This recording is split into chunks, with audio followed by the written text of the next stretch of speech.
শাপলা চত্বরে গণহত্যার বিচার ও রাষ্ট্রীয় স্বীকৃতির দাবিতে জাতীয় জাদুঘর মিলনায়তনে শাপলা স্মৃতি সংসদের আয়োজনে শহীদ স্মরণ ও মূল্যায়ন আলোচনায় ৫ মে রাতের ভয়াবহতা তুলে ধরেন বক্তারা।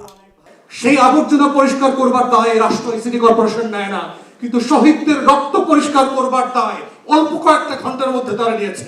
এই ৫ মের গণহত্যার বিচার গোটা দেশের সামনে দেখতে চাই এবং সেটা রায় করতে হবে।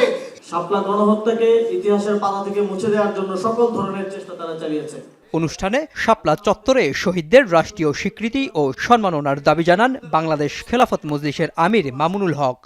বেসরকারি উদ্যোগ না, রাষ্ট্রীয়ভাবে শাপলার শহীদান এবং আহত পরিবারদের একটা সম্মান এবং একটা স্বীকৃতির ব্যবস্থা করেন। এ সময় মিয়া গোলাম পরোয়ার অভিযোগ করেন, শেখ হাসিনা সরকার বিচার বিভাগকে প্রভাবিত করে রায় পরিবর্তনের মাধ্যমে বিচার ব্যবস্থাকে ধ্বংস করেছিল।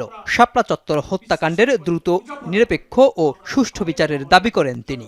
আদালতের বিচার থামিয়ে আইন পরিবর্তন করে, যা বাংলাদেশে এবং দুনিয়ায় নাই, যিনি সাজাপ্রাপ্ত হন তিনি সাজা কমাবার আবেদন করেন, সেই সাজা বৃদ্ধির আইন বানিয়ে তাকে অন্যায়ভাবে ফাঁসি দেওয়া হয়েছে। বিচারপতি সিনহা সহ পরবর্তীকালে জুডিশিয়াল লোকেরা বিস্মিত হয়ে বলেছে যে এটা হয়েছে miscarriage of justice, genocide of justice.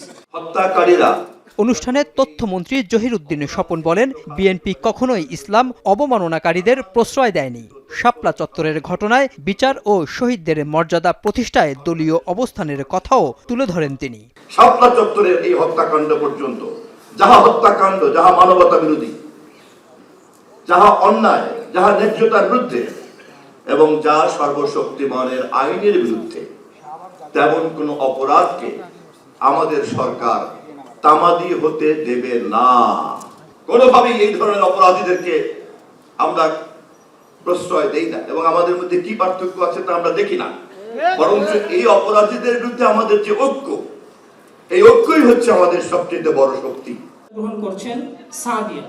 অনুষ্ঠানে ৫ মে নিহতদের স্মরণে কুইজ প্রতিযোগিতায় বিজয়ীদের মাঝে পুরস্কার বিতরণী এবং শহীদনামা বইয়ের মোড়ক উন্মোচন করা হয়। আরবি এবং ইংরেজি উভয় ভাষাতেই। মেহরাব সুমন, এখন, ঢাকা। ধন্যবাদ আমাদের সম্মানিত অতিথিবৃন্দকে আমাদের এই মোড়ক